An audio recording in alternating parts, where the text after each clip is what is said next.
Évangile au nom de Jésus, nous conquérons. Nous sommes guerriers pour l'évangile. Évangile au nom de Jésus, nous conquérons. Quelle que soit la nécessité, Nous conquérons. Au nom de Jésus, nous conquérons. quelles que soient les épreuves, Nous conquérons. Au nom de Jésus, nous conquérons.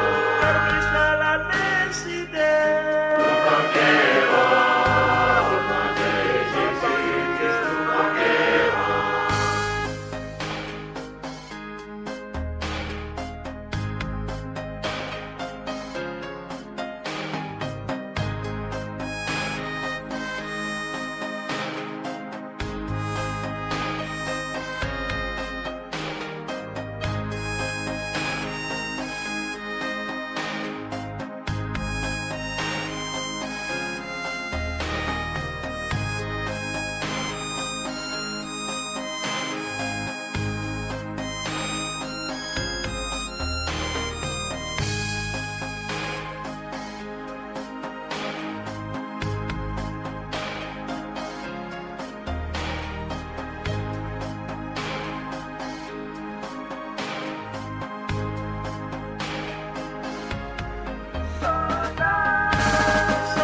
soldats pour l'évangile. Évangile au nom de Jésus, nous conquérons. Nous sommes guerriers pour l'évangile. Évangile au nom de Jésus, nous conquérons. Nous sommes vaillants pour l'évangile. Évangile au nom de Jésus, nous conquérons. Nous sommes soldats.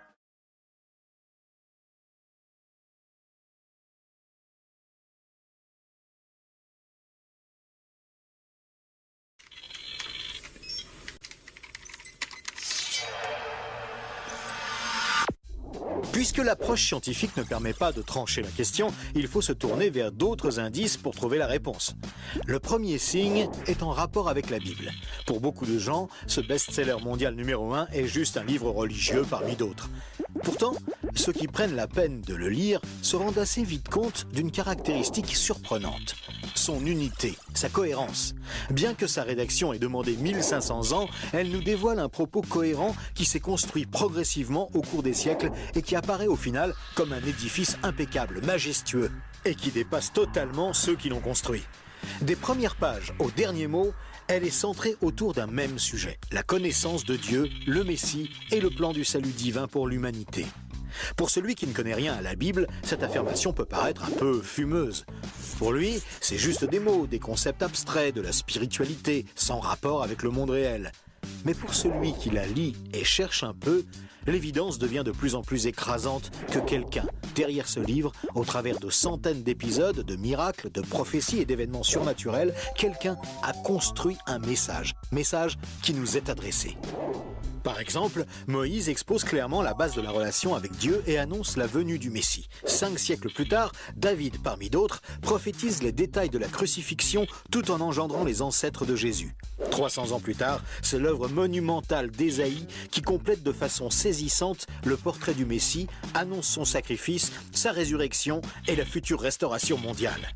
Et c'est comme cela tout au long des 66 livres de la Bible, avec des centaines de détails et révélations surnaturelles. Et cela pose une vraie question.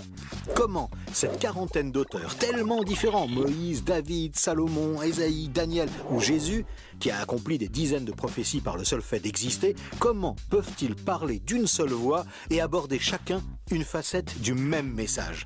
Sans se connaître, ils se confirment mutuellement et construisent le même tableau, un seul tableau immense et qui les dépasse totalement. C'est complètement incompréhensible et impossible à réaliser. Ils ont été chefs d'État, bergers, prophètes ou apôtres. Ils ne se sont jamais connus, ont vécu à des siècles d'écart et sont pourtant en parfaite unité, centrés exactement autour du même sujet. Impossible, n'est-ce pas? Et c'est un cas totalement unique. Ni le Coran, qui ne s'appuie que sur un seul homme, sans antécédent ni aucune confirmation postérieure, ni les écrits hindous, truffés de récits légendaires, ni aucun texte religieux de l'Antiquité n'a ce caractère unique. La Bible seule comporte cette sorte de filigrane attestant de sa véritable origine. Le second signe est lui aussi au cœur des passions les plus extrêmes. Il s'agit du peuple juif. Étrangement, le simple fait de parler d'Israël déchaîne des réactions quasi irrationnelles. Certains veulent son extermination, alors que d'autres le voient comme le paradis sur terre. Mais si on veut bien rester calme et juste considérer les faits, l'histoire, il y a pourtant de quoi s'interroger sérieusement. Comment ce peuple, haï depuis toujours, déporté une première fois, puis revenu sur sa terre il y a 24 siècles, puis déporté à nouveau et dispersé dans le monde entier pendant 17 siècles, comment a-t-il pu survivre? Et comment est-il demeuré un peuple distinct? Aucun autre peuple n'a jamais connu une telle trajectoire, défiant toutes les lois historiques. Comment a-t-il pu reformer un État et même se remettre à parler son ancienne langue? Ça n'est jamais arrivé à aucun autre peuple. Il y a 25 siècles, le prophète Ésaïe posait une question étrange. Un pays peut-il naître en un jour? Ça ne s'est jamais produit, sauf pour la nation d'Israël, qui est née en un seul jour, le 15 mai 1948. Et cela, à peine 3 ans après la fin de la guerre et la solution finale mise sur pied par Hitler pour les exterminer. Et ce n'est pas tout. Le lendemain, Israël était attaqué par les armées de 4 pays arabes, supérieurs en nombre et en armement, et il a pourtant gagné la guerre. Des soldats ont même raconté avoir assisté à des interventions surnaturelles. Étrange, non? Par la suite, malgré le rideau de fer, des milliers ont émigré de l'ex-URSS, accomplissant une antique prophétie qui mentionnait le retour des Juifs depuis le pays du Nord. Si on considère sa contribution à la science, les Juifs ont remporté 20% des prix Nobel, alors qu'ils ne sont que 0,2% de la population mondiale. Comment est-ce possible? 150 ans avant, ce n'était qu'un pays désolé, entièrement livré à la mauvaise herbe. Et aujourd'hui, on en parle comme d'un miracle d'agriculture. Ésaïe avait prédit que même le désert refleurirait. Et on trouve aujourd'hui des cultures jusque dans le Negev. Interrogé par le roi de Prusse, Frédéric II, qui lui demandait une preuve de l'existence de Dieu, son chapelain lui avait répondu « Les Juifs, sire, les Juifs ». Et d'où vient la première religion mondiale? De Jésus, un juif, dont l'enseignement, la mort et la résurrection continuent à impacter en profondeur la société humaine. Évidemment, ce peuple est loin d'être un modèle, et il a souvent sombré dans la corruption. Mais la Bible déclare que Dieu en a fait un signe parmi les nations. Qui pourrait dire le contraire? Pour terminer ce bref survol, une considération d'ordre moral. Encore un sujet tabou et pourtant...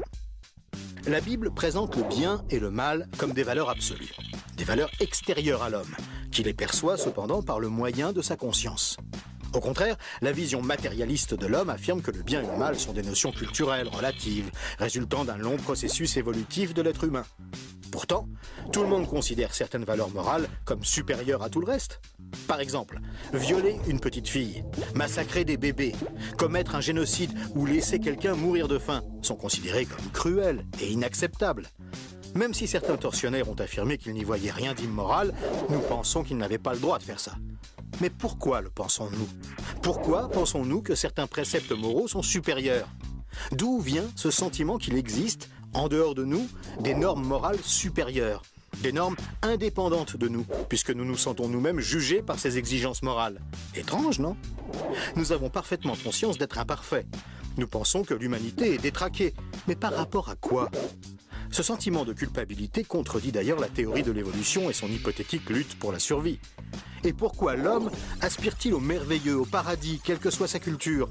D'où vient ce sentiment intérieur qui fait exactement écho au récit biblique? Cette conscience, issue de nulle part et en parfait accord avec la Bible, constitue encore un autre signe tangible, bien difficile à nier.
without form, and void, and darkness was upon the face of the deep.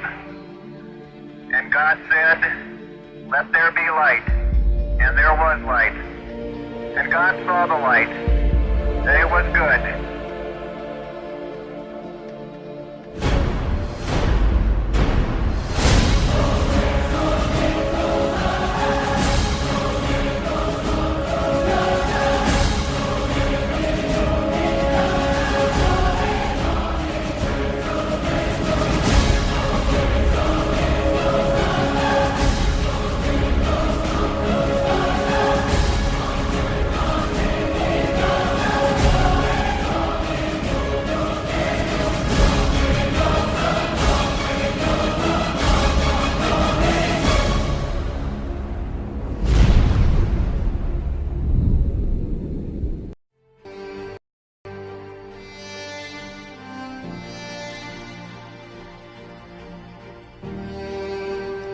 Chers amis, la Bible enseigne que le monde s'en va inexorablement, non vers la paix, mais vers une guerre ultime, de cataclysme, un Armageddon décrit au chapitre 7 de l'Apocalypse. Et avant d'arriver au paroxysme, cet holocauste, les choses iront en se détériorant, les choses vont aller de mal en pire, le monde s'enfoncera toujours de plus en plus dans le chaos, la confusion et le péché. Plus on approchera de la fin, les guerres vont augmenter. Le taux de criminalité va monter en flèche. Les crises économiques seront de plus en plus graves. Les catastrophes naturelles sans précédent, tremblements de terre, inondations, famine, épidémies, pestilences, tout cela a été décrit dans la parole du Seigneur. Et toutes ces calamités marqueront le déchaînement de la colère de Dieu sur notre monde impie.